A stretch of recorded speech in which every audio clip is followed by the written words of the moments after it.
जो भी आप एग्जाम की तैयारी करते हैं तो उसमें कम से कम आपका 1 साल का मतलब प्रिपरेशन मतलब होना चाहिए। फिर कुछ बेसिक सिलेबस रहता है, फिर ऊपर से का बेसिक सब्जेक्ट रहता है, जो आपको जो कॉन्सेप्ट है आपको उसका मतलब समझना पड़ेगा। जैसे कि मान लीजिए कुछ भी आप कॉन्सेप्ट पढ़ाई करते हैं तो फिर आपको ध्यान देना पड़ता है कि आप उस कॉन्सेप्ट को समझ रहे हैं कि नहीं समझ रहे हैं। क्योंकि क्या होता है कि जब भी आप किसी कॉन्सेप्ट को पढ़ाई करते हैं तो जब भी क्वेश्चन आपका आएगा तो आपको पता होना चाहिए कि क्वेश्चन का मीनिंग मतलब क्या होता है। देखिए जैसे कि मान लीजिए आप क्लास 11th में, क्लास 12th में जब भी आप क्वेश्चन आप सोल्व करते हैं एग्जाम में, तो क्या होता है कि हम लोग को कभी कभी क्या होता है हम लोग क्वेश्चन को समझ नहीं पाते हैं। तो हम लोग क्वेश्चन को समझ क्यों नहीं पाते हैं? क्योंकि हम लोग क्वेश्चन को समझ इसलिए नहीं पाते हैं क्योंकि जो कॉन्सेप्ट है हम लोग का जो क्लास 11th का या क्लास 12th का वो मतलब आपका क्लियर नहीं रहता है। तो क्या होता है कि हम लोग क्वेश्चन को ठीक से समझ नहीं पाता है। जैसे कि मान लीजिए कुछ कुछ वर्ड्स ऐसा होता है जो आपको मिलता जुलता है, आपको ये पता तो चल जाता है कि ये जो वर्ड्स है आपके इस चैप्टर से मतलब आपका है, लेकिन बात क्या होता है कि क्वेश्चन का डिमांड क्या है, मतलब हम लोग क्वेश्चन को ठीक से समझ नहीं पाते हैं। जब हम लोग क्वेश्चन को ठीक से समझ नहीं पाते हैं तो फिर क्या होता है कि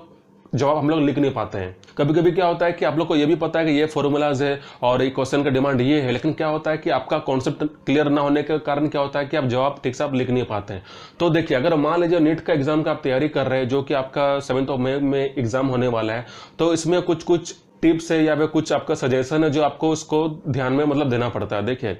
जैसे कि मान लीजिए कोई भी एग्जाम या कोई भी इंट्रेंस एग्जाम की तैयारी करते हैं तो सबसे पहले आपको समझना पड़ता है कि आपका सिलेबस मतलब कंप्लीट है कि नहीं। जैसे कि मान लीजिए अभी आप नीट का एग्जाम आप देने वाले हैं और जो कि नीट के एग्जाम में क्या क्या डिमांड रहता है कि आपका क्लास 11th का जो सिलेबस है आपका वो कंप्लीट होना चाहिए, फिर आपका क्लास 12th का जो सिलेबस है वो आपका कंप्लीट होना चाहिए। जैसे कि मान लीजिए सब्जेक्ट आपका केमिस्ट्री हो गया, फिजिक्स हो गया, फिर आपका बायोलॉजी हो गया। कभी कभी क्या होता है कि हम लोग सोचते हैं कि नीट का हम लोग एग्जाम की तैयारी कर रहे हैं तो हम लोग जो ज़्यादा फोकस हम लोग बायोलॉजी में करते हैं, लेकिन ऐसा नहीं है। अगर आपको रैंक अच्छा चाहिए, आपको अगर क्वालिफाई करना है तो क्या करना पड़ता है कि आपको फिजिक्स में भी आपको उतना ध्यान देना पड़ेगा, केमिस्ट्री में भी आपको उतना ध्यान देना पड़ेगा और आपको बायोलॉजी में भी आपको ध्यान देना पड़ेगा। क्योंकि क्या होता है कि जब आपका काउंसलिंग होता है तो काउंसलिंग में अगर आपका इधर उधर का जो रैंक अगर आपका आगे पीछे हो जाएगा तो क्या होता है कि जो आप चाहते हैं शायद आपको वो प्लेस या वो फील्ड आपको मतलब मिलेगा नहीं। तो कुछ सजेशन है जो हम आपको देना चाहते हैं ताकि आपको पता चल जाए कि आपका क्वेश्चन कैसे आने वाला है, ऊपर से जो प्रिपरेशन है वो आप कैसे करेंगे।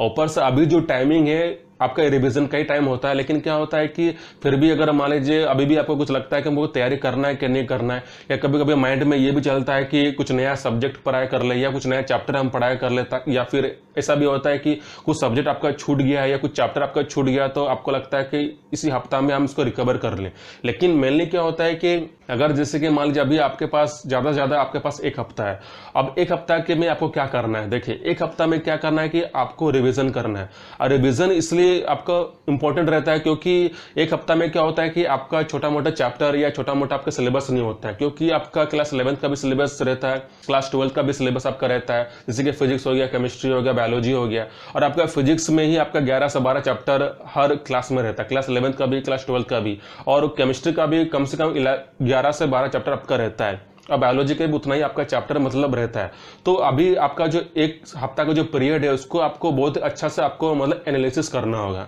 अब यहाँ पर एनालिसिस का मतलब क्या होता है? देखिए जैसे कि मान लीजिए आपको समझना पड़ेगा कि जैसे कि आपका कॉन्सेप्ट आपका क्लियर है, लेकिन जब नीट के एग्जाम आप देंगे तो वहां पर जो क्वेश्चन जो रहता है वो आपका नॉर्मल क्वेश्चन ही रहता है। जैसे कि आप क्लास 11th का जो पेपर आप देखते हैं और जब क्लास 12th का जब पेपर आप अटेम्प्ट करते हैं तो वो आपका मतलब नॉर्मल रहता है, मतलब कि कंपेयर टू नीट का। लेकिन क्या है कि जब भी आप नीट का एग्जाम देंगे तो उसमें क्या होता है कि जो भी क्वेश्चन है वो आपका नॉर्मल रहता नहीं, वो थोड़ा कॉम्प्लिकेटेड रहता है, कुछ कॉम्प्लेक्स आपका क्वेश्चन रहता है। मतलब नीट का जो सवाल जो क्वेश्चन जो रहता है उसको आपको समझना पड़ेगा। जैसे कि मान लीजिए क्लास 11th में क्या रहता है, क्लास 12th में क्या रहता है कि अगर मान लीजिए क्वेश्चन आप ठीक समझ नहीं पाए तो क्या होता है कि आप किसी तरह भी क्वेश्चन का 20% या 50% समझ कर आप उसका जवाब आप लिख सकते हैं। लेकिन नीट का जो आपका जो क्वेश्चन वो आपका एमसीक्यू रहता है, मतलब कि आपको क्वेश्चन को समझना पड़ेगा और आपको ठीक से फॉर्मूलाज को बैठाना पड़ेगा और आपको एनालिसिस करना पड़ेगा, तभी क्या होता है कि आप सही मतलब जो आपका जो आंसर है उसमें आप टिक कर पाएंगे। तो क्या होता है कि जब आपका एमसीक्यू क्वेश्चन आपका रहता है तो वहां पर आपको एनालिसिस आपको ज्यादा करना पड़ता है, और ऊपर से क्या है कि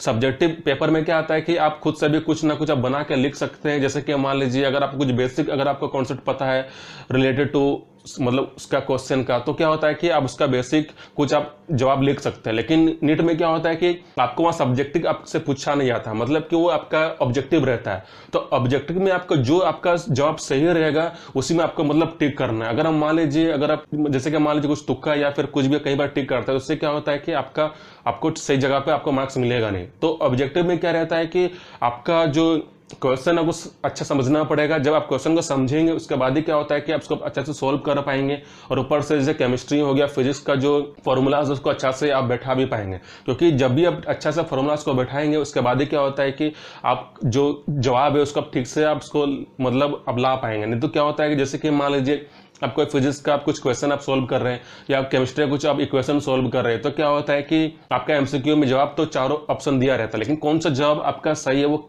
कब आपको पता चलेगा? जब आप अच्छा सा फॉर्मूलाज को बैठाते हैं, जब अच्छा से क्वेश्चन करते हैं, जब आप क्वेश्चन को और अपना जो जवाब उसको अच्छा से आप एनालिसिस करते हैं, उसके बाद क्या होता है कि फिर चारों में से आपका एक ऑप्शन आपका करेक्ट आता है, फिर आप उसी में टिक करते हैं।